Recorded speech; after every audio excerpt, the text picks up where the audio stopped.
Here we are with legendary author and friend Neil Strauss. Welcome to the show, dude. Thanks for having me on. I remember you starting the show and asking me to be on it and saying no. Totally. said, come back when you're ready, and now you're ready. Dude, it's funny. I always joke about that. I'm like, I've had some really big guests. I mean, I've had Russell Simmons, Dave Asprey. I mean, a lot of big names in health and personal development. Right. Joe Polish is coming on.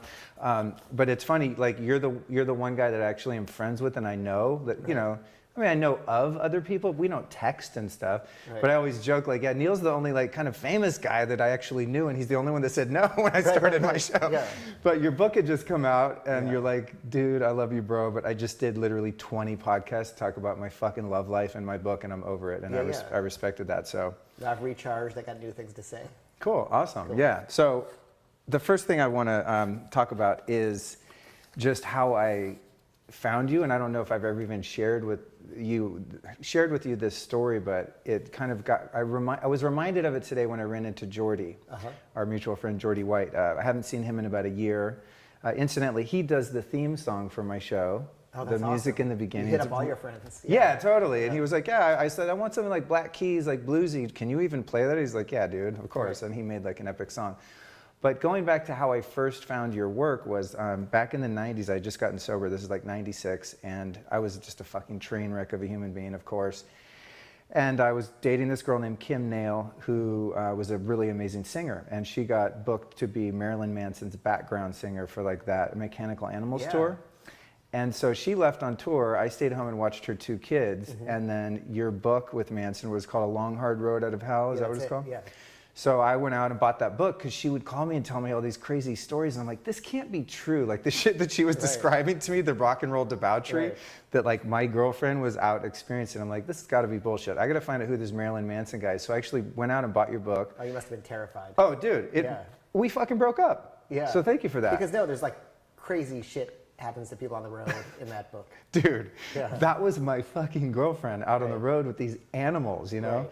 Then what was weird, so that was your book, and then I actually just loved that book, and as you know, I'm just a super fan of your writing. I've read every book you've ever written. I think you have, what, 7 New York Times bestsellers at this point? Yeah, so I've read them all, and even any ones that weren't.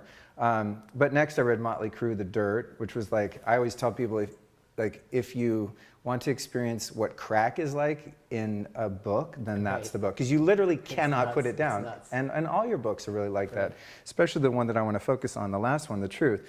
So I read that book, we ended up breaking up. Then a couple years later, just randomly, I ended up getting hired to do a Marilyn Manson shoot as a stylist.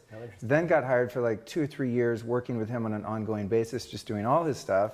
And then became friends with Jordy. Right. And one night, you know, I was telling Jordy, oh, I'm such a fan of Neil. He's like, Neil? He's like my bro, man. We go way back. I was like, you know Neil Strauss? He's like, that's just Neil, man. Like, why are you so starstruck? You know, I'm like, no, you don't get it. I love his books. And then he's like, well, I'm going out to dinner with him tonight. Just roll through. And so we kind of bum rushed. I remember that. You. Right. And it's funny because I went to Michelle Paradise's office the other day. Yeah. And I walk out and I'm like, that's where I met Neil. Right. Was in that restaurant. And so you got turned on to Michelle Paradise through my podcast or separately? No, what's funny is she came up to me in yoga one day. Oh, really? And was like, hey, are you Luke Story? I heard you on my friend Tony Wrighton's podcast. Wow. And then she said, I know Neil, and I was just on Neil's show. That's funny. So I listened to your episode with her, and then I just recorded one with her too. It's great because she does all the trauma work stuff you love.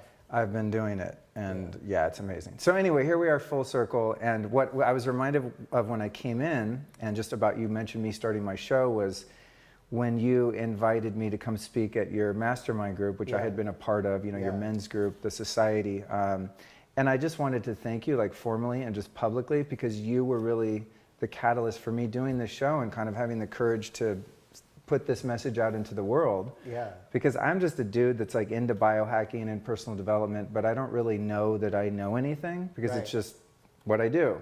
And you were like, oh man, you know, come out and talk, because I had helped you sort of curate a couple of the guests. And these are people that I really looked up to. Like we had like Ben Greenfield, we had so many amazing Daniel Vitalis, David Wolf. Yeah, Phil Moffatone, who never speaks. Yeah, so it was like, I was so like honored to have the opportunity to come speak there. We brought like a truck full of ice for everybody to do the ice baths. Yeah, it was amazing. It was, I mean, it was a really good intensive, and it was like the thing I wanted to. So I just wanted to thank you for like encouraging me, because you were. Yeah, no, I really have been. Thank you for. I know this sounds strange, but thank you for listening, because sometimes you see somebody there's a path opening to them, but they can't see it because they're used to what they've done.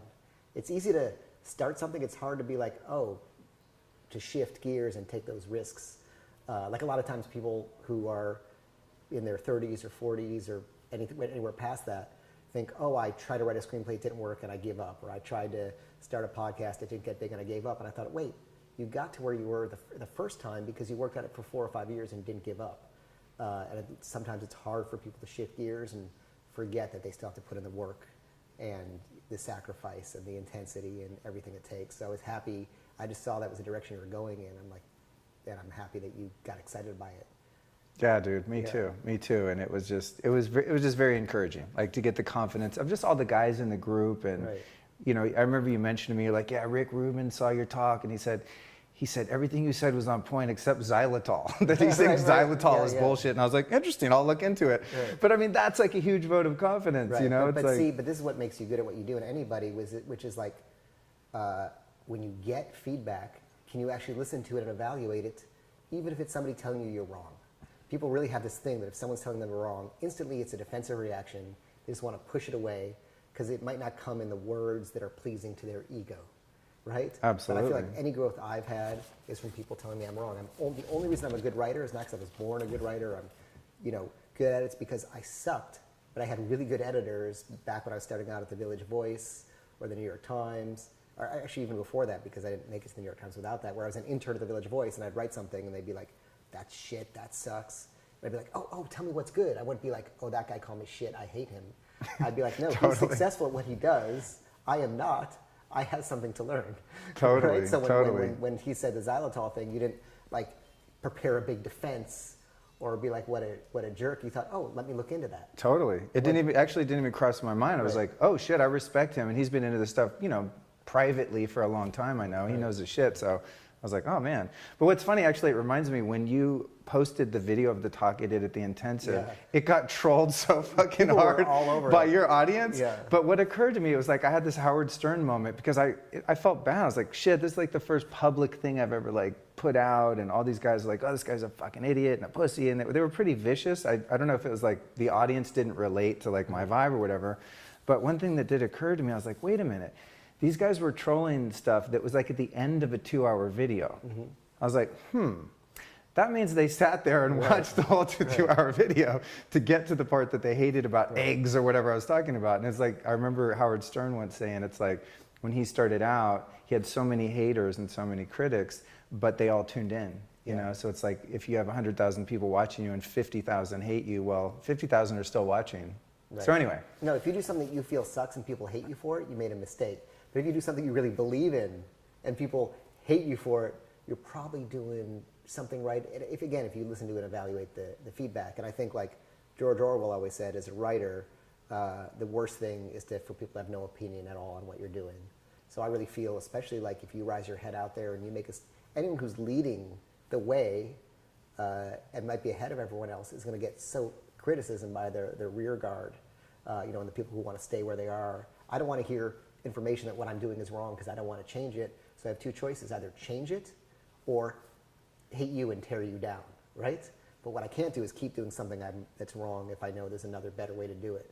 So I feel like some of that resistance is good, and it's really fun when you're doing something and getting a lot of criticism, hate for it, but you keep doing it, and that slowly diminishes and diminishes and diminishes as people start to kind of catch up to what you're doing. Totally.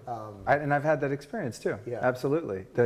I don't know, I seem to have found kind of my little tribe, and I get very little criticism now. Of course, I'm not like, that publicly known, but it definitely has gone in the other direction, which feels good. And I always find it's this person who's the second to something is the one that really succeeds with it. The first one breaks the boundaries and paves the way, and the second one gets the success. So whether it's like Friendster, and maybe MySpace paving the way for Facebook and Twitter, or it's Radiohead paving the way for Coldplay.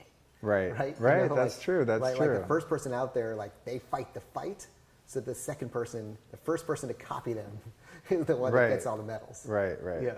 Oh shit. All right. There's so much good stuff. Like we could go in a million directions, but I promised the audience and I promised myself that we're going to talk about relationships. And as I said, I know your book's been out forever. You're probably tired of talking about it because you're on to 5 other books by now. I'm never like anything that comes out of curiosity, I'm always excited to discuss. Okay, cool. Yeah. Because I gotta say, man, it's like that book, The Truth, an uncomfortable book about relationships. I of course read it because it came after the game, and that book, you know, despite it getting some criticism from people like, oh, it's to learn how to manipulate women and lie. I'm like, no, this is just a fucking author who dove deeply into a subculture and wrote about it. It's not like he's like going, hey, you should use NLP to like get laid. It's like, no, this is what these people are doing, and I got involved in it, whatever. Yeah, and here was the good of it at that time for me, and here was the bad of it at that time for me. It's fun. It's funny. So that book helped me a lot to date freely, not get tied down in a relationship, experiment with different types of relationships, help me get the confidence to like talk to women and not be lame. And I think there was a lot of value in that whole scene, just in terms of personal development on the side that wasn't, you know, that if you have kind of morals and a conscience and you're really doing your best not to be abusive or mistreat people, a lot of those principles just apply to just business and all kinds of relationships. So I come out of the game of having spent my 30s, you know, dating and for the most part staying single, and then when The Truth came out, it's just like literally I was glued to my fucking couch, and I would sit there, Neil, and I'm not even exaggerating. I would be bawling, just like weeping. Wow. A couple pages in, and then there would be some really good one-liners, many of which I gotta highlight some, but I knew there wouldn't be time to like go over them. But it's like I literally sat there and laughed and cried as I read that book, and I just related to every part of it so much, and so I want to touch on some of the things that I related to. And it was like a really sort of bittersweet experience because I'm just going to spoiler alert your book because I'm sure a lot of people have already read it. But you lost the girl, the woman of your dreams, the love of your life, and at the end of the book you end up getting her back, you know, through a course of a bunch of sort of miraculous events and a lot of inner work that you had done. And at that time in my life, I had sort of lost someone I was in love with because I was too immature and not ready and was scared of being a mesh and all the shit that we'll talk about. But I didn't get the girl back. The ship sailed, and it was too late. Well, just to correct something in what you're saying, and just like a subtleties. I love words because they really reveal a lot. Yeah. So there was the idea of getting her back was never, right? Was never the goal, and shouldn't ever be the goal. The good idea, and again, if I did this stuff to get her back, we wouldn't be sitting here talking about it. Because, thank you. Fix my mic. There we go. Get my mic back.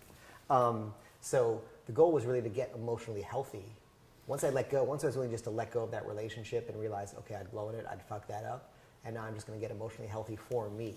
If you want to fix yourself in a relationship, doing it for someone else is the worst reason ever to do it. Love it. Right? Absolutely. So for me, as I became emotionally healthy, I became more attractive, and I was willing to think okay, either this will work with her, or if not, I'm ready to be in a healthy relationship. Right. So like, even getting her back is what like Marshall Rosenberg would call like violent communication, because that person's free to do whatever they want in the wide world of options there is, and maybe getting back together with me or her getting back together with you would be a bad thing. Right, right. Cool. Right? Very well said. Absolutely. It's like it's a violent word, like get her back. Right? Absolutely. Yeah, that's funny. Especially if you think, there's a few different ways you could take that. Right. But I appreciate that. But it was just a moment where I was like, shit. And I had this epiphany that was like, you know what? Because I had open relationships and, all kinds of different dynamics. And I was just so terrified of commitment. And that book honestly was like a catalyst. I was like, dude, I need to grow up. Like, I want to know what it's like to have something deeper and more meaningful. And so my whole paradigm was literally changed. And at that point, I began to experiment. And I had just gotten into a relationship. And I thought, you know what? For once in my life, I'm going to do it differently.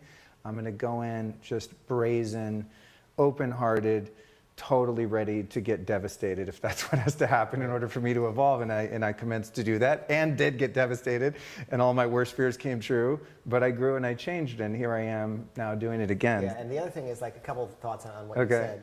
First of all, to close one thought on the idea of getting people back, because again, I guess a lot of people listening, a lot of people like they want this person back. But I would say 80% of those people want them back for like an ego reason. They felt abandoned or rejected, and they feel like by getting that person back, they'll heal that wound, but then they'll be in a miserable relationship again. But a lot of the people I've talked to who want a partner back weren't even happy when they were dating them. It was just the abandonment wound that was triggered by losing them. Damn, son. Yeah. Wow. Interesting, right? Very interesting. And then, that's why I love talking to you, man. You like geek out on this shit so hard. It's great. And then What was the other thing you were just saying? I forgot the second point. Well, that I willingly made a decision this is the next thing. to kind of just be vulnerable and give something a shot. Here's the deal. If a relationship doesn't work out, a relationship just didn't work out. The idea that like I'm opening myself up to get devastated or destroyed, the idea that I'm going to open myself and be vulnerable for someone to hurt me so bad that I'm going to feel depressed, suicidal, all those things, it really means you're not emotionally ready for a relationship because you're going to be codependent, right? Like a healthy relationship is you're one entity, the other person's another entity, or however many entities there are in your relationship, and together you make a new whole. But if you're like, I'm half and they're half, and together we make a whole, if they leave, I'm not complete, that's like an issue. So the idea is, and this happens a lot obviously, if somebody is scared of a breakup or scared to be vulnerable, it really means like somehow you're not whole yet. Yeah, well actually that fast forwards through one of my questions because I knew this would be non-linear, but I do have some definite points I'll kill myself if I don't like walk away having... He's going to kill himself. If you miss those points, you're going to leave this house and just kill yourself in the driveway. I have been accused of being melodramatic. Well, it's funny because I don't... Your girlfriend's laughing, by the way. Most of the time, I brought her along for effect because it would help keep me honest and maybe more open. But a lot of people don't understand the power of words like you do. Like Michelle Paradise, when I interviewed her, she's got a huge background in NLP. So it's like when I'm talking, she'd be like, "Do you really want to use that word?" I'm like, "Shit, no, I'm not going to kill myself if I forget to answer a question." I might have a subtle form of healthy regret. But let's go ahead and talk about. It's funny you would use that word, right? Jesus Christ. Yeah, like it's so funny. And I warned Joe and Monique both. I was like, watch, I'm going to try to interview Neil about him, and he's going to turn on me and like psychoanalyze me. Just fucking guaranteed. But because, I welcome it. By the way, like there's like a lot of control issues going on. If you go watch this and ignore everything I say and just watch the control issues. I've got this list of questions. Let me get back to my agenda. I know what we're talking about is interesting, but I want to talk about this. Like I know he's going to turn around and interview me versus like I'm coming here to have a discussion. Jesus Christ. Yeah. It's interesting. Well, you nailed me on the control issues when we were speaking at the last Bulletproof conference. And you were doing a little, after your talk, you did a little, mastermind group and or a focus group kind of, and I don't know, somehow the topic of control issues came up, and you had mentioned to me once before because we came over here and did a whole sweep of your kitchen, and you were really wanting to work on your health, and that was amazing, totally random other story that was very cool. So grateful I still have all that shit in my garage, by the way, that I took out of your kitchen because I meant to make a video of it at some point. But anyway, side note, but we were talking about health, and you mentioned to me, you're like, Luke, have you ever realized like the control issues you have? And I was like, what? And he goes, yeah, you must have felt really unsafe as a kid and like you didn't have any control over your environment. And so you taking all these vitamins and biohacking and all of this stuff is like a way that your adult kid is sort of trying to exert some form of control, even if it's like, I don't eat pesticides. Like that's the one thing that I like can control. And I've really looked a lot at that. Am I sort of paraphrasing your take on that? Right on, Yeah, and I'm seeing how that manifests in other areas of my life too. Another piece of that is your mom would literally put poison into your body. Right, so this is an overcompensation in the other direction. Right, you remembered that. Yeah. Damn. Okay, so on to this concept of codependency. Because having been in like addiction recovery for a long time, that's a word that's thrown around a lot. But I've never had a totally clear understanding of what that even means. What's your definition of that? Because I like how you're describing like two people that don't feel complete unto themselves, but together they're like, okay, I'm safe now, which I definitely have experienced even recently. Yeah, and this probably isn't, and I'm just kind of riffing on it, so there's probably a better definition, or if you look at the word of like Pia Melody or Melody Beattie, I think is her name. Yeah. Those are the kind of the two experts. So, but this is just the way I think about it, is if I am not able to meet all my healthy adult needs on my own, and I expect you to meet my needs that aren't part of that. Obviously, the need maybe for physical affection or for, sexuality is something that's negotiated between myself and a partner. But if my need for, esteem, for belonging, for understanding, for connection, whatever, for all those things. So codependency is like, I expect you to somehow meet that need. And it works both ways, because we often think of that, the codependent as the needy one who's like, I'm not complete without you. But on the other side is the person who feels like they need to rescue somebody, and they don't have any worth and value unless they're rescuing someone. I was just talking to somebody today who, I love, my favorite thing people say in relationships, and everyone listening can like listen out for this, is when they talk about everything that's wrong with their partner as if they're the better one. They're like, oh my God, he's such a fuck up. He doesn't like have a job. He doesn't have his shit together. he's such a mess. And I was thinking to myself, wait, you chose him. So like you're just as fucked up because you chose that person. That's great. You know? That's great. Like, I've looked at that myself, right. like getting out of a relationship. And I'm like, this bitch, this, that, and I'll be talking to myself, and then I have had that thought, like, yeah, but Luke, you picked her. Like, right. There's billions of women on the planet that right. maybe don't have those issues, but you hand-picked that one that was like the perfect match for your broken parts. Yeah, exactly. Know? That's why the cover of The Truth is these two puzzle pieces, because that's how it works. Our wounds like just fit together. When you find that person who it's just love at first sight and you connect in that way, it's like your wounds are fitting together. That thing you didn't get from a parent, you feel like they also don't give you, but you feel like you can get it from them. All these wounds fit together perfectly, and it creates both the excitement and the tension and everything. Is that what you referred to as trauma bonding? No, trauma bonding is different. Okay, yeah. What's that? Because I wanted to ask about that. I mean, trauma bonding is great. Trauma bonding is like, it often comes from a relationship like where most parents say they love their children, not all. Most parents might say they love their children, but the way they treat them is not with love. Whenever I often will ask someone to describe their parents or their caregivers, and they'll say they were loving, they were caring. I say, how do you know they were loving? And the answer might be like, well, they're always cool with me, they never bothered me. I'm like, oh, so they kind of just neglected you, right? But they said they loved you all the time. So then they might like have friends who are similarly abandoned to them and feel some loyalty to them. So what it is you felt loyal to one, oh man, it breaks my heart. I'm doing sort of a book now that's sort of centered around an individual whose father was like physically abusive with them growing up. Like come home drunk, the family would have to hide in the closet, or sometimes the mom would take the family out to a hotel. But as the father left, the father doesn't do it anymore, and this girl still loves dad. She loves dad, you know. And then guess who she dates? She dates guys who are just really unhealthy, who are abusive, who are not good for her. And trauma bonding is feeling some sense of loyalty to somebody who is not emotionally or psychologically healthy for you. I definitely had that for a long time. And once I understood the concept, I can let go of it. I remember Ingrid, my wife, would say to me like, wait, why are you going to meet that person for dinner? They just like totally dissed you online. I'm like, yeah, but they were like 3 years ago, they really helped me with something. They're like, well, look at their behavior. Why do you feel like you owe them something? You don't want to go to the dinner. Why are you going to dinner with someone who's treats So you the like trauma bonding sounds like it sort of weaves into people pleasing. Different. Okay. Yeah. Okay. People pleasing, there's a great word for it called pathological accommodation. Wow, dude, Yeah. that's great. Yeah, and people That's pleasing great. is like, I put other people's needs before my own. So it could still be someone who's great for you, but let's say you have to deal with something or there's something going on for you. You'll just put your needs last and everyone else's needs first. That's interesting. Yeah. So that sounds like sort of a codependent variant of that. Like, I think of people pleasing for me as like, you asked me to drive you to the airport, and I really, really don't want to for whatever reason, but I want you to like me so bad, and I want your approval so bad that I agree to do it. Then I resent the fuck out of you the whole way there because you made me do it. Yeah, it's so common. Yeah. You feel know what I mean? Yeah, you feel like you'll lose me as a friend if you don't do that, which if you do, good riddance. Yeah, right? totally. Yeah, I mean, that's Yeah. looking at it logically. Of course, if you're like, this person's not a true friend if I don't comply with whatever their favor, wish, demand, command happens to be, like coming home to the family for Christmas, and you're like, you know what, I really don't feel like it. Like, thank you for the invite, and then you're disowned. It's like, do I want to be part of that family anyway? Yeah.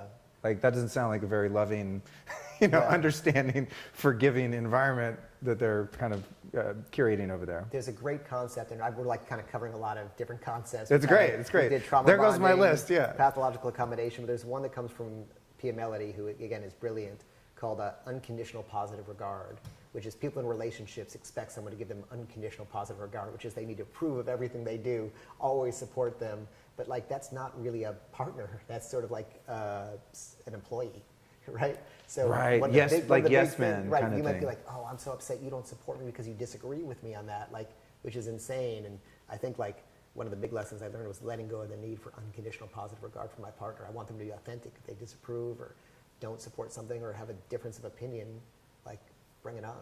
That's awesome. Yeah. Yeah. Wow. Okay. So many good things. Definitely one thing I want to cover is the concept of enmeshment, because this was like the stuff you talked about in the beginning of The Truth was the enmeshment issues with mom, and then also moving into sort of the sex addiction exploration.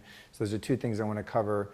But I had already known about enmeshment, and I knew I was totally enmeshed with my mom as a kid. And God bless her, and I love my mom. Right. She might listen to this someday. Who knows? So I. That's such an enmeshed person thing to say, right? Just right away, instead of like I'm going to speak my truth, it's like, oh, fuck, I gotta, Neil. Right? Isn't that interesting? Oh, it's like gets I'm already me. more worried about Son of a bitch. needs. It's so interesting, right? Son of a bitch. Is your sorry? Tell me your name again. Monique. Monique. Okay. Yeah. Were you abandoned? Do you have more abandonment, neglect on the dad's side? Yes. She just smiled, so that's a yes. Damn, bro. Because that's the puzzle piece. The puzzle piece is episode number 2 coming next. Yeah. With the two of our asses. That's the puzzle piece that fits together. Okay, you want to go even deeper? Let's go deeper, man. Monique, who's in the room, that I'm currently dating, has a number of health issues. Right. And my mom also has a long history of very serious health issues. And I always felt like I had to rescue her. So when I was a kid, my mom was really ill, and I'm gonna like divulge what she was ill with, but she had a lot of problems, and I felt responsible for her. So oftentimes when I was a kid, What was she ill with? What was she ill with? Alcoholism, and just other physical problems. Right, so it led to a lot of liver damage and stuff. I think just more, just dysfunctional life, and so. In many cases, I felt like the parent and responsible for her as a little kid, and so it's like, and we just had. I don't know, just conversations were very inappropriate. As an adult looking back, like there were just conversations about sexuality, and she'd been raised by 2 very strict parents. She grew up in the 60s in Berkeley, so it was all about just, it was okay to do drugs, and she let me read Playboys and like watch Cheech and Chong movies, and just like I could do whatever the fuck I wanted. I could swear. I had no rules. I had no boundaries. There was no control. Everything was totally out of control. I didn't know if someone was going to be there to pick me up in some cases, or if mom was going to be sleeping in until 3 and wouldn't make breakfast. So the pattern is so interesting because we overcompensate and then err in the opposite direction. Because you were saying her parents were so strict, so she was so lenient because she didn't want to be like her parents. And it was just like the flip side of the same dysfunctional coin. Totally. Yeah, totally. There was an imbalance there, So as I aged, I felt really responsible for her. And even at times as an adult, if I had a substantial, meaningful relationship with a female, it's like I almost felt like I was cheating on my mom. And she never liked girls that I brought home. She never approved of them. She always found fault with them. Right? She was jealous, this is my perception of it, that she was jealous. Nothing matters besides your perception of it. That's all that matters is your perception of it. Well, that's my truth, that's the right? way it affects, not just because it's your truth, because that's the way it psychologically affects you. Like that person could have been the best parent ever, but if you perceive it in some way, that's how it psychologically affects you. So that's all that matters. So in your book, you talk about how you were enmeshed with your mom. What would be your definition of that, or your experience? And I'll tell you mine for sure. But like you can see how your thing is enmeshment. Enmeshment is, and how old were you when you were kind of taking care of your mom? 1 through, well, not, 1. No, let me. I was a really intelligent kid. You like I was overachieving.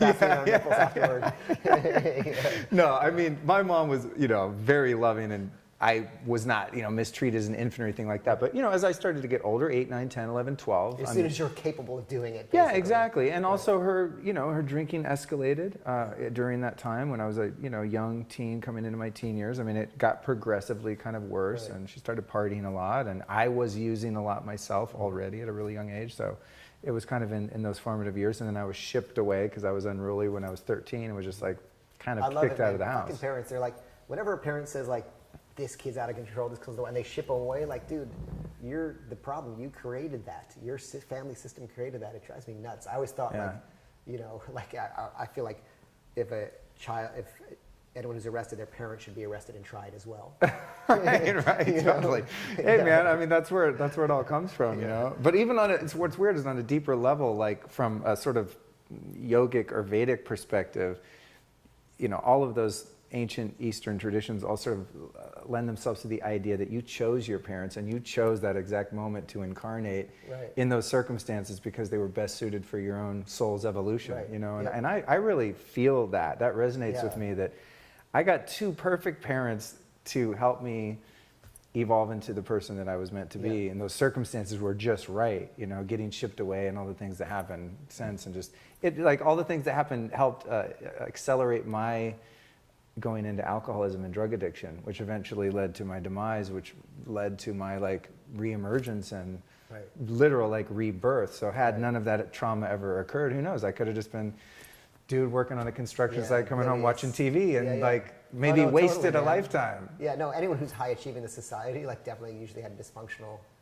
background. You think so?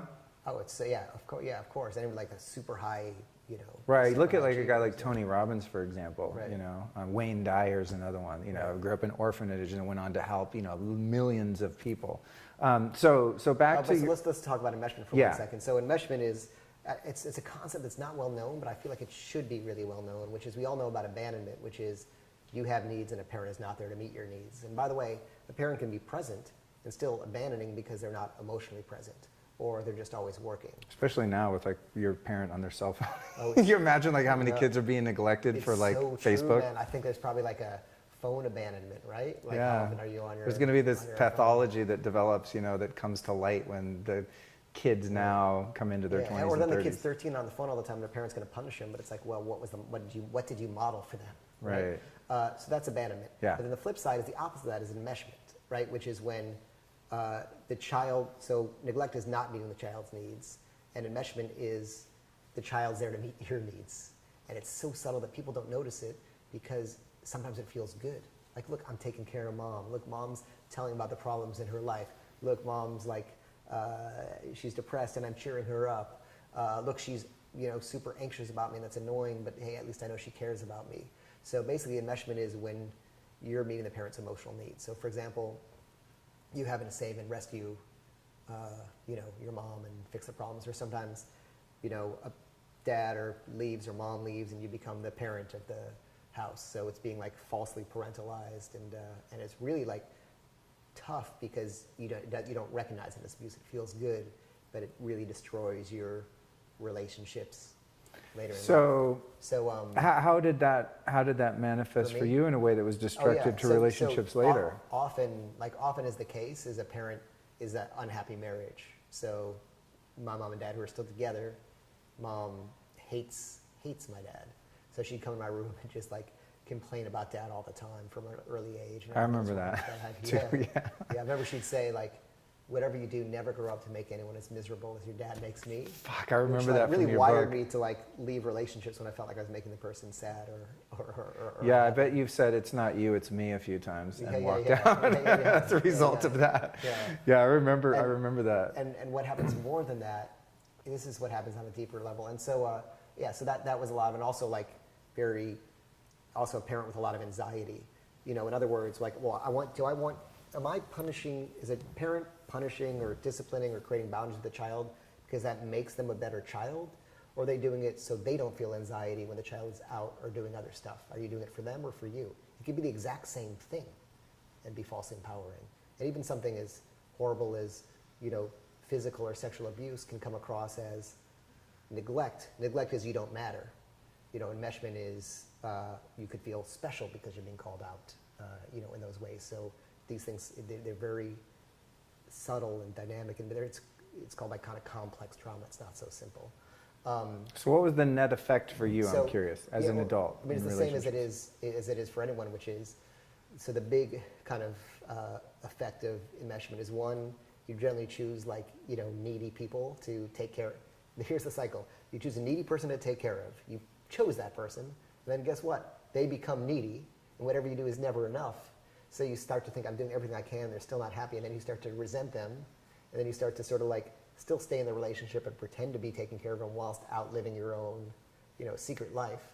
And that creates resentment. As you pull away more, they get more needy, and it just creates, the needier they get, the more you resent them, and it creates this like terribly dysfunctional relationship, which is like basically all my relationships up to now. Did it manifest for you in the same way for me, which was I felt so smothered and trapped, and like I just couldn't breathe a lot as a kid. So totally. Up until, honestly, I mean, this sounds like I'm just kissing your ass so hard, but up until I read your book, like I literally refused to ever be monogamous. I mean, I was just like first date, like, hey, so here's the deal: no marriage, no kids, no monogamy. You in?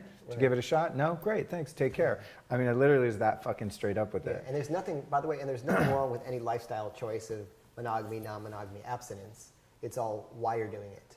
Well, It's not what you're doing. Here's the thing. It wasn't even about, I mean, in hindsight, For you, it's 2020. about avoiding the intimacy. And the Yeah, suffocation. exactly. It's like I didn't want to feel trapped. It's not just like where can I put my penis or not. It's like Right. I don't want to become so open and vulnerable and so close or feel responsible for someone to the degree where it impinges on my sense of personal autonomy and freedom. Yeah. So it's like any relationship I got in, I felt like the walls closing in on me, and so I would demand this sort of freedom, and that just expressed itself through the license or privilege to go out and have sex outside of a relationship, which ultimately proved to be not only destructive to my relationships, but also destructive just to me and my moral fiber, and it was just nobody won in that scenario. Right. So I'm yeah, that's a good effect. Is really if somebody I remember Ingrid or someone would kind of hug me and be really affectionate with me, and I just feel my skin crawl. Yeah, I just wouldn't, I'd be don't love me that hard. And then on the face, and so and it's interesting. Once I learned there's some good tools to sort of deal with that help that. That's what I'm getting at. So one of the first things that I did, and it sounds like from your book that you did this to a degree, is I, unfortunately, in kind of a sloppy way, sort of divorced my mom. It's like I really just, I don't know. You have to, yeah. No, in my early 30s, I mean, I just sort of the contact just started to diminish sort of at my doing, and eventually we just really had no communication. And that caused a lot of pain and resentment in her, but it was sort of fuck, I had to save myself. It's my lifeboat was getting lowered, and I'm I'm getting in the fucking thing because I had the awareness that I couldn't carry on having that sort of codependent, enmeshed, and weird also the space adult in your heart relationship. for someone else is taken up by your mom. And by the way, for people listening, if you're for heterosexual women, it's how the relationship is with dad. I remember once I was talking to somebody. It's a lot of times when you're daddy's little girl, that's a creepy thing to be, right? Also if you're attracted to the same sex, it's the relationship with the same sex parent. So you can look at the parent who's generally of the same sex you're attracted to. Interesting. So when you kind of had to do your own version Another quick note, sorry. I know. Yeah, no, it's good. So Ingrid was enmeshed by her mom. So she's really avoidant for female friendships. This is one of her female friends is dumping emotional baggage on her. You're smiling, is that true of you? That's true This is so great, dude. I wish we had 5 hours, honestly. This is just, it's too rich. There's too many, there's too many threads. And then she just distances themselves with them as soon as she gets needy. And sometimes she gets in the, I don't know if this is true of you, Monique, but sometimes she gets in the situation herself and will try to help someone, and then they get a little bit too needy and she just pushes them away. Is that a yes? Yeah. Yeah, those of you listening to the podcast, we have guests in the audience here that we're interacting with. Right.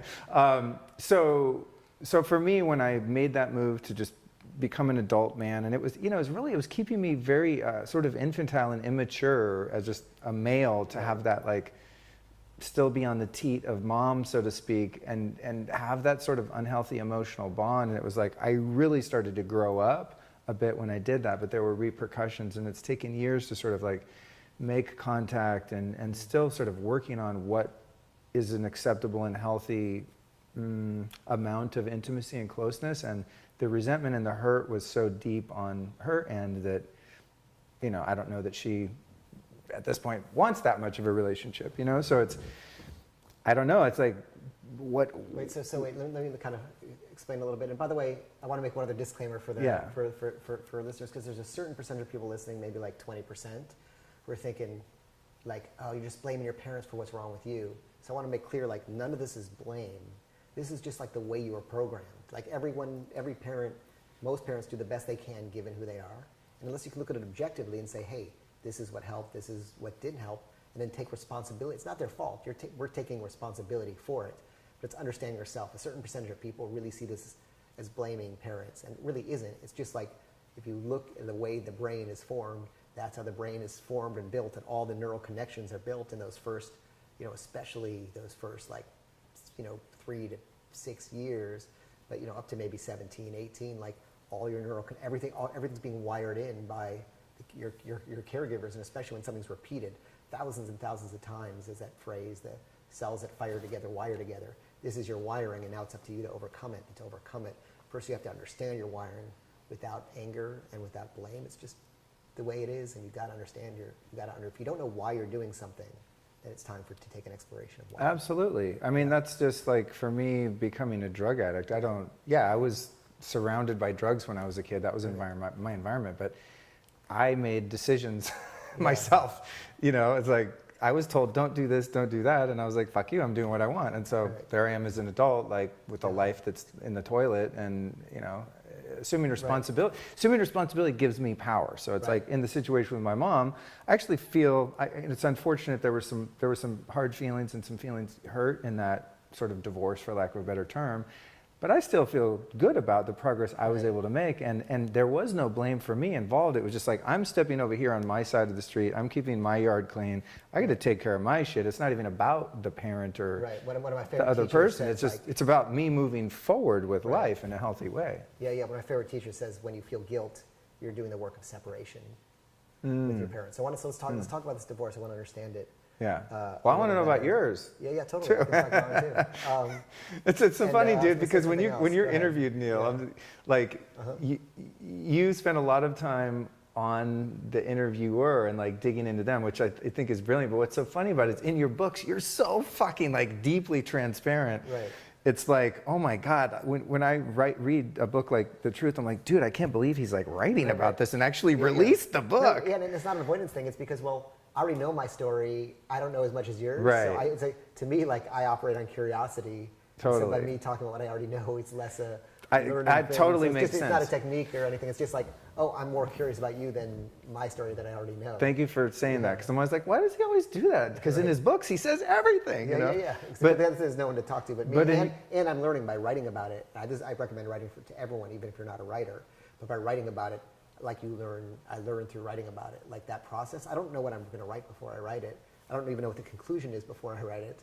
But by writing it, that becomes the process of self-discovery.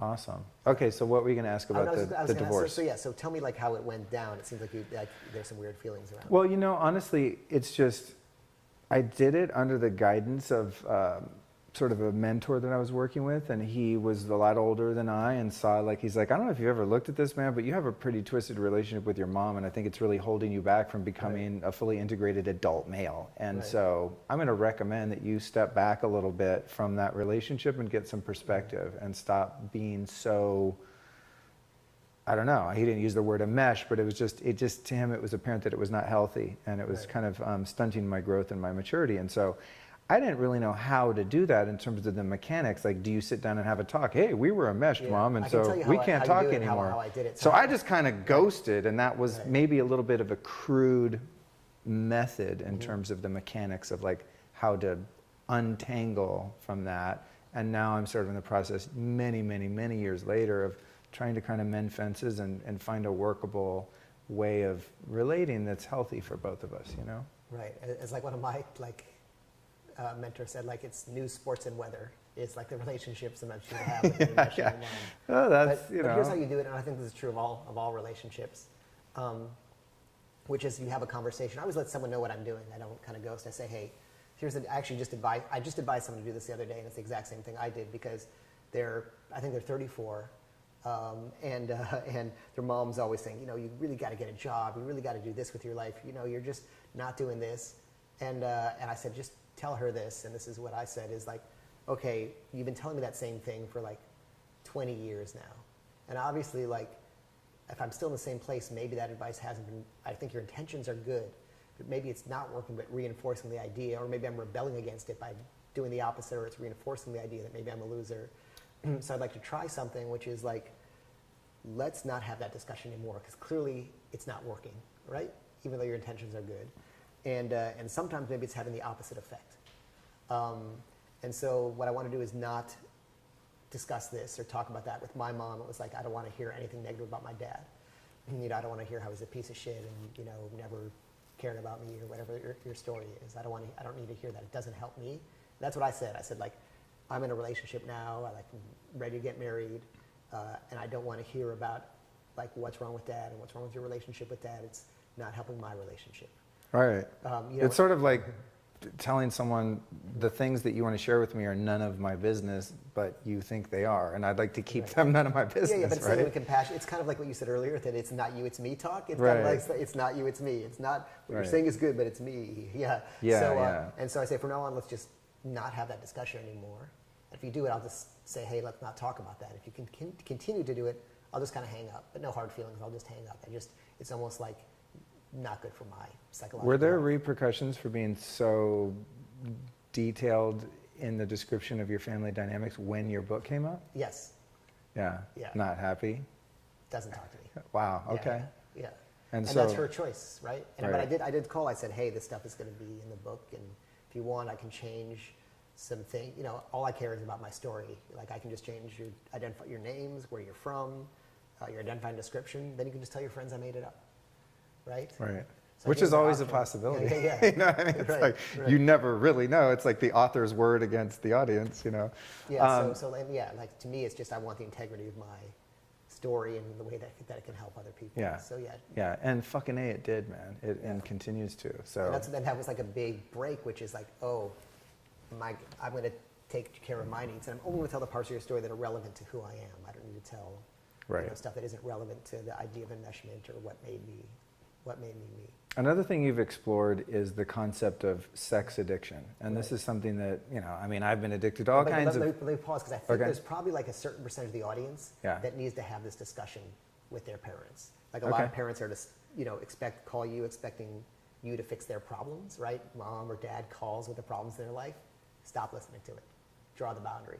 Or are they called to tell you what you need to be doing with your life? Draw the boundary. Are they called to use you as their therapist? Draw the boundary. Are they called because they need...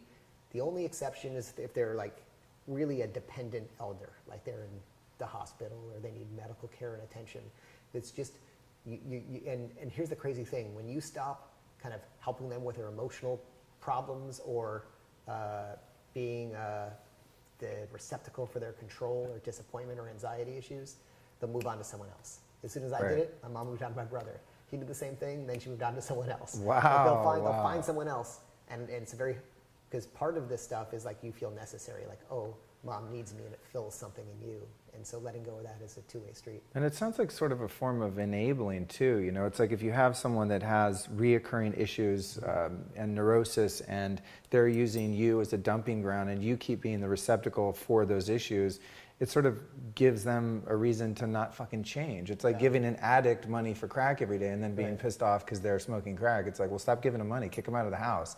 Like, put them in a position where they're forced to take responsibility for their own life. Do you think that's part of it? Yeah. But the difference being is you're not going to expect mom to change or dad to change when you do this. Right. You might stop enabling your friend and have an intervention, help them get into rehab. But here it's like, first of all, they're at least 20 years older than you, twice as old as you in some cases, and just accept that they're not going to change. And if they do, that's their business. Yeah, I've noticed that. You're not their parent. There's a certain point at which the likelihood of someone having a huge catalyst turnaround is not that high. I have a friend who's like, dad was like just critical, overwhelming, like, tough dad, fell in hard times and moved in with his son. And his son, like, his career just took a downhill slide. And as soon as he finally worked up the guts for his dad to move out, all of a sudden everything started operating on all cylinders again. Yeah. You'll notice these effects. I noticed, like, if I would talk to my mom and she'd pour, like, I think it was like pouring poison down my ears sometimes. Afterward, I'd be like more resentful and snappy with Ingrid. Right. Yeah, absolutely. Negative energy. You take on negative energy. Yeah. It's all energy. Or it's more like, I think of it more like you have PTSD and you just went back to the battlefield. So you're more sensitive. You're more jumpy. For sure. Okay, so you were talking about sex the other addiction. thing I want to talk about is sex addiction, because this is something, having been addicted to all kinds of different things in my life, like I've always been, I wouldn't say, maybe hypersexual. I mean, more sexual probably than a lot of my male friends my same age and even younger in certain cases, and have had some negative repercussions of my behavior. What's the most negative? I think just inadvertent. Look at your girlfriend paying attention right now. She all of a sudden I saw this. God damn it! Why did I bring her? I'd set myself up. Hurt feelings, meaning to be upfront and honest with people and saying, hey, we're just having fun, this is the thing, but maybe allowing it to become too close, too intimate, lacking the discipline sometimes to really like say and do something the same way, saying things but then doing other things and sending mixed messages, things like that. And just simple shit, staying up too late, neglecting responsibilities, just like partying with sex kind of and things like that, But here's the thing is like, you kind of got a little vague there, right, Monique? It's sort of like, I'm not going to be that specific there. It's sort of like I don't know, the sex addiction thing is weird to me because it's sort of like food addiction or eating disorders. It's like, we're fucking sexual. You have to have sex. You have to eat. Whereas like for me, I'm a heroin addict. I do not fuck with heroin. I'm an alcoholic. I don't drink champagne, beer, wine, whiskey. I just don't drink. It's like so simple. I don't use nicotine, you know? This is what they call process addictions, which are like, could be eating disorders, sexual disorder, intimacy disorders,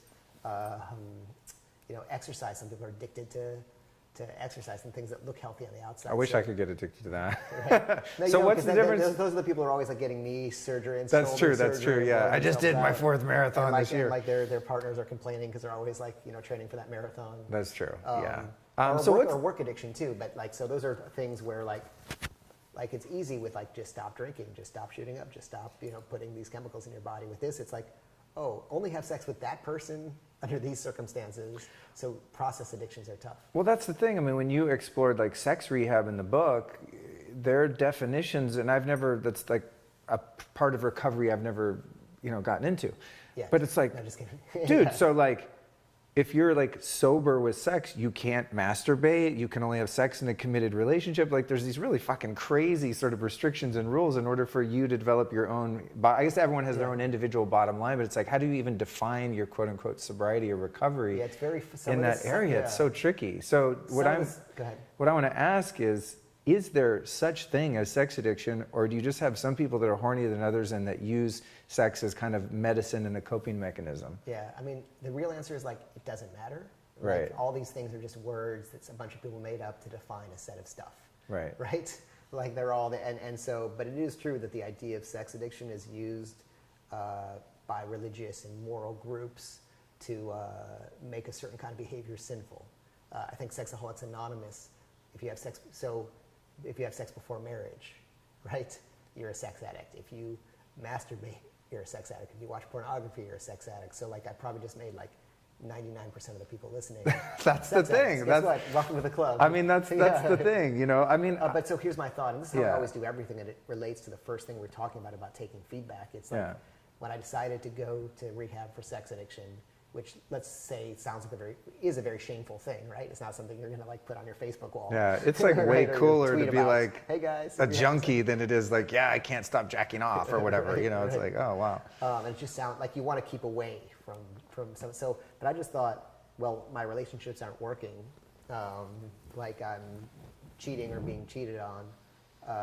It's not going to hurt me to go there and learn whatever I have to learn and take the good and leave the bad behind. So it's funny, I went into there, and most of the guys in my kind of sex addiction group, most of them had like cheated on their relationship. None were like what you'd think of as sex addicts before I got there. One guy I thought was a marriage addict, like he was just in a really miserable, unhappy marriage and did have an affair, which was wrong to lie and cheat. But the real problem was not being authentic with himself and staying in an unhappy, miserable marriage that he couldn't get out of. So the truth is, like, I always think, is it gonna hurt? If it's not gonna hurt, you might as well do it. So the answer to me is like, is sex addiction real? Well, I don't know if it matters, but is sex hurting your life in some way? Are you having intimacy disorders? Go get some help. But the tools, this is why I love rehab. I love rehab because lives are at stake. So in other words, like, if you just go see a therapist, right? How do you measure whether you're getting better or getting worse? How do you measure like whether it's really working? And the therapist is invested kind of subconsciously in one to feel like you're improving to validate their own selves. But there's no treatment plan. There's no end. How do you know? But when you go to rehab, well, it's pretty clear. Either you stop drinking or you stop, or you don't. You stop using or you don't. You stop lying and cheating in your relationship or you don't. You stop, binge eating and purging or you don't. So what I like about that is that, like, it has to work. It has to work because lives are at stake. So the best tools for dealing with trauma and behavioral change are in the addiction community, I believe. Yeah, that's been my experience. Yeah, I mean, it all starts from there, and it's funny because I've been sober now 20 years, right? And I've explored so many other areas of personal development and spirituality and gone to India and meditation and all this stuff. And what's funny, dude, it's like there's all, I think you said, that all self-help books are basically the same fucking book, just in a different vernacular, Yeah. And it's like I've gone on all these journeys of exploration. It's like at the end, it all kind of comes back to just core spiritual principles that were the first thing I learned in rehab. Self-honesty, willingness, taking inventory of yourself, making amends, admitting when you're wrong, forgiving yourself, forgiving other people, unconditional love, acceptance, surrender, just all these like very base sort of simple spiritual laws. Right. And it's like at the end of the day, you sort of just, I've come full circle so many times back to that, the stuff that actually works. Well, yeah, let me explain why it's like sounds simple, but it's deep. Is there's an NLP model about the levels of who you are, right? And the outside of who you are is your environment. So some people think, and this happens, like I want to change, or I want to stop using, or I want like to do this, and so I'm just going to move somewhere else and create a new life. And then you find that you end up in the same pattern somewhere else. And then one level deeper is your behavior. So a lot of things that people really love is like behaviors: drink this, take this, do this, talk like this. But you'll find like it's hard to stick to some of those things. And if you're trying to make a behavioral change and you can't, then you know it's deeper than a behavioral problem. It's a belief problem. Then I think between behavior is capabilities, what you're capable of doing. Then I think it's beliefs underneath that. I'm going one level deeper into who you are. At a level deeper than beliefs is identity, and at the very deepest level is your spirituality. So, and this is an NLP model. So, That's interesting. Yeah. Wow. So the thing is, so in other words, if you make an environmental shift, it's a very shallow shift. You're still you. But if you make a spiritual shift, and the spirituality, by the way, is just your belief of what the world is, how it works, what are the principles, that create existence and create you. Is there a meaning and a purpose to your life? All those kinds of things. So you make a spiritual shift. All those other layers on the outside all shift with it. Right? Your environment is just like the top wheel turns. Here, if you're turning the sixth wheel, all the wheels turn. Dude, Yeah. that is fucking epic. Right. I've never heard that, but Yeah. that has absolutely been that's what I'm saying. It's Yeah. like it comes full circle, and you do all these surfacey little adjustments here and learn this technique and this and that. And it's like therapy and all that stuff, which I find immense value in, but it always does come down to like the biggest shifts come from that spiritual point of view. And That's it's hard so to change cool. that. Yeah, and if you listen to people, in fact, things are so politically charged, but I often find there's certain people who have your spiritual belief also kind of often says what kind of party you belong to and who you support. Like it's interesting. I can hear the way somebody speaks about evolution or something and know who they support as a candidate. Right. Yeah. That's awesome, man. Yeah. So I think that's why those kind of deep principles you're talking about work, but it's hard to make that shift. How do you really change the way you think about the universe, or the meaning of your life, or you have a purpose? I know how you do it. You got to hit a fucking bottom, my friend. Yeah. I've never seen anyone make really meaningful, substantial changes on a deep, deep level like that unless they've hit some kind of wall and they're like, okay, and that ego gets shattered enough where they're teachable. That's my own experience. That's it. It's like I'm out of ideas, man. Yeah, exactly. I'll take someone else's. Exactly. I'm not as smart as I thought I was. Exactly. That's why smart people make the worst artists because they still think they're smart. Yeah. But yeah, back to what you were saying, it's really true. It's like, I think like the number one thing, and I think I talked about this at that Bulletproof talk you're at, is the number one thing necessary for change. And I'll always ask the audience, what's the number one thing? And they'll throw out all these ideas and they're always wrong. But you just hit on the number one thing necessary to make a real change, which is humility. Yeah. Absolutely. Yeah. It's funny because that's one of my favorite principles to, I don't want to say research sounds weird because it's not an intellectual process, but it's something that I value a lot. But it's tricky because you can't talk about humility or else you don't have any. You know what I mean? It's like, okay, I'm going to do a podcast on humility today. You know what I mean? It's like, it's just this fucking automatic dichotomy. It's like something you can't actually talk about or else you've nullified any I'm the humility inkling. Jedi. Yeah, totally. I heard this like tape one day of a personal development guy comes out on stage and he goes, okay, thank you everyone. Huge crowd. You can hear like 5,000 people. It's like, I was going to give my talk on humility tonight, but there's not enough full seats. He's like, place, I don't know if you guys are ready, kind of thing. Funny, it's man. fucking great. Yeah. So as we close out here, at some point I'm going to just have to bug you for a part 2 because we didn't even touch on monogamy as a concept or exclusivity, which is fucking huge. But we'll tease it and we'll get to it another time because it's too big. Yeah, and I have like a real unique, and I don't have a name for it, but a thought on how relationships can be for everyone and how they kind of should be. We're stuck. I'll just say it. We can just talk about something else next time. But Okay. And we can go into it in depth. But I feel like it's when you start to realize there are a lot of concepts we have that we feel are real things, but they're just made up shit. Like and like what they might say is like false dualities, right? Like monogamy, non-monogamy, they're just made up words. There's no such fucking thing. Or virginity and losing your virginity, just made up shit. Who made up that idea that one thing is It's made up shit. Made up shit. Right. And then we follow as if it's like a big decision. It's all made up. And I think a relationship is just two people together making an agreement of how they want to live their lives. So I just think you get in a relationship and you decide, you make an agreement how you want to live. And if that stops working, you renegotiate, you make a new agreement. And that includes the decision of whether to be sexually or romantically exclusive or not. So communication sounds like the kingpin of that, like honest, authentic, deep communication in order to arrive at those agreements or those circumstances. Right. And the way to determine whether, because I know a lot of guys, kind of like you were saying, you can think about whether it's healthy or not by this kind of little tool, which is I just think there's three entities. We kind of mentioned this a little bit earlier. There's, in the relationship, there's me, there's the person or people in the relationship, each is their own entity, and then there's the relationship itself. So let's just say it's two partners. I'm one entity, you're another entity, the relationship is the third entity. So is this choice healthy for all three of us? Because if, for example, if I'm really attracted to someone and I want to go sleep with them, and you're like, well, yeah, I don't want you to do that, but I guess I'm going to let you do that, even though I kind of hate it, but I really want to be cool with you. Well, it's not really good for you. It's not good for the relationship. So you just have to think, am I feeding all three of these things? And then it's kind of okay. That's brilliant. Yeah, I think, again, that's largely as a result of that book, man. I'm telling you, it just like shit fucked me up. But I was always, because of that enmeshment stuff, I think a lot is tied in, I was so petrified of feeling trapped and like I can't sow my wild oats, and I really valued the right or the privilege to have sex with random people at various times.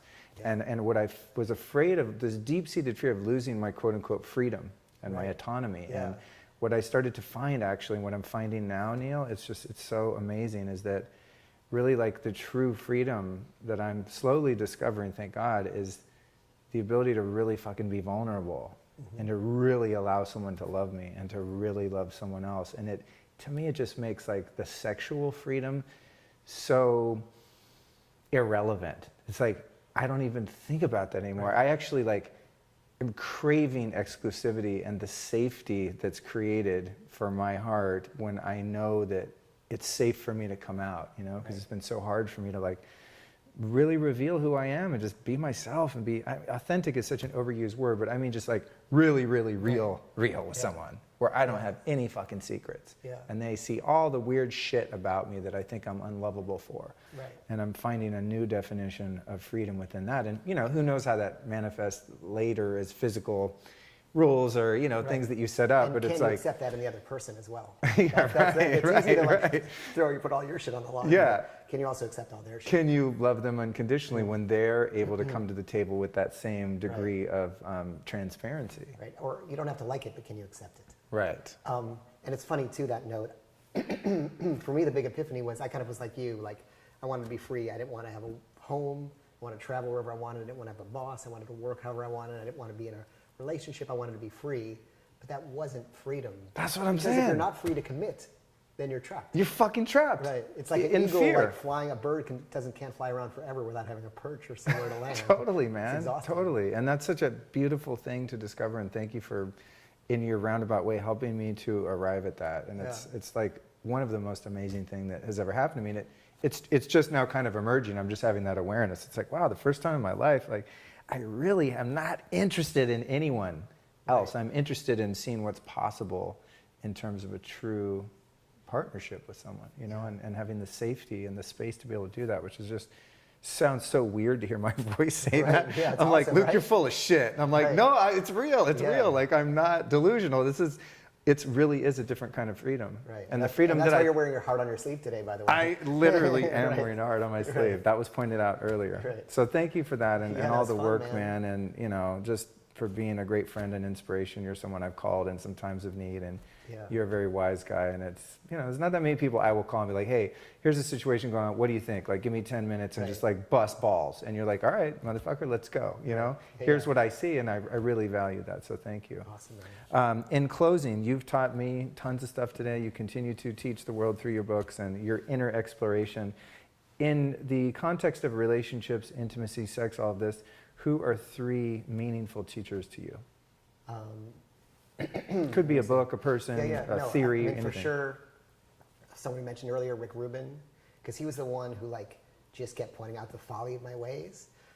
for like a solid year. He was like your Yoda in the book. He was like my Yoda, but I was like worse than Luke. I was like, he was like Yoda trying to deal with Boba Fett or something. Right. You know, want to kind of nerd out on it, but like I really kept arguing with him about why he was wrong. And his patience, just when his patience was about to be exhausted, I finally sort of like realized that it's amazing. Everyone listening, you're getting all the right, people are telling you exactly what you need to hear. You're just not listening. It's all out there, the stuff. You're just not listening. And especially people in self-improvement too. They want to work on one little window of their life, but it's like, you know, the rest of the house that needs to be fixed. That window's nice and shiny.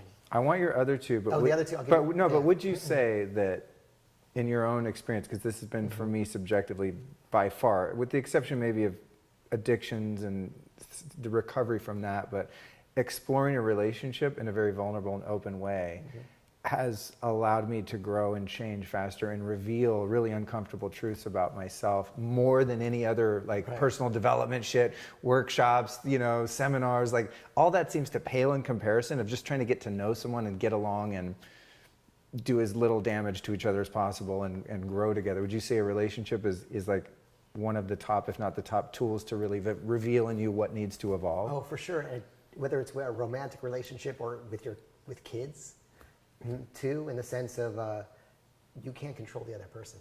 Like in everything else, like a work relationship or even a friendship, it's easy to cut them off or what have you. But yeah, in a relationship where you just can't control them, you have to sort of like.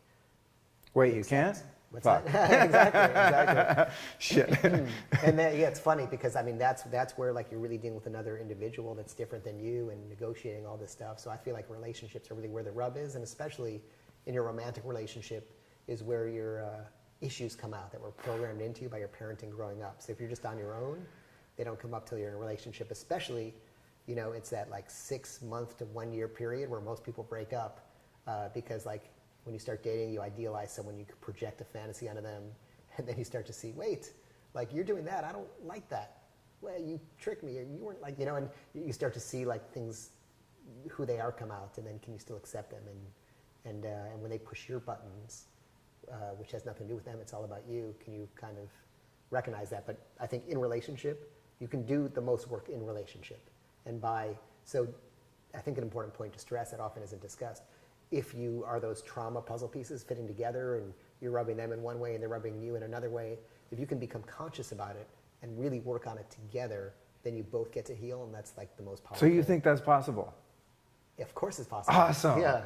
If you're dating someone who's equally because you've like pulled my covers on so many things and I'm like, oh, I'm doomed, shit, you know, and it's like. If you're able to kind of discuss that with someone who's conscious about that. If both people are willing to go there and have the courage and stamina to fucking weather the storm within themselves. And each in their own way. I love it when like one partner starts like, gets, you know, attached to like the biohacking stuff and the other isn't, and the biohacking partner thinks they're so much better than the other person, or the person starts going to therapy or some of these intensives and they start to think they're better. You're like, oh, you're just like repeating a damaging cycle. Or how about like you think of shit to fix the other person that, like for me, you mentioned the Hoffman process, you told me about it, and a friend of mine went, by the way, and it's resounding reviews, but I've had the thought in my mind, you know what, I think she needs to go to the Hoffman process. And I'm like, I haven't even fucking done it.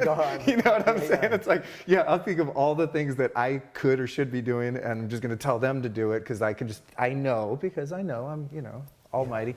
So thank you for that. But in the interest of time, because I know you got to go, last two recommendations on teachers or teachings in this area. Lately, I like Laird Hamilton and Gabby Reese, like as far as especially like the health stuff. And really like a lot of health, a lot of the breathing, and they've been like just huge. You have a good influence out here in your neighborhood. Right. People around here are doing cool stuff. No, it's great. I really don't have to leave the block. And the third one is probably Elmo. I love Elmo, the children's character. Okay. Because like he's just curious and positive. And my son watches Elmo, and I'm like, that's a great role model for me. Oh, that's awesome, Neil. Awesome, man. Thank you so much. All right, so lastly, tell us anything that's not under wraps that you're working on or you want to promote. I mean, your podcast is fantastic, The Truth Barrel. Anything else you want to talk about? No, I think I'm just excited about this new, I'm like trying to solve like a case of somebody who went missing right now for a book or a project. And I'm like about to do that as soon as we're done. Cool. I mean, it'll probably be out when it's out, but That's what I'm Awesome. excited about doing right now. Rad, man. Yeah. Good to see you. Thanks so much for joining me today. It's Yeah. been very meaningful. I appreciate the fact that you finally made time for me. Yeah, thanks. Yeah, dude, thank you.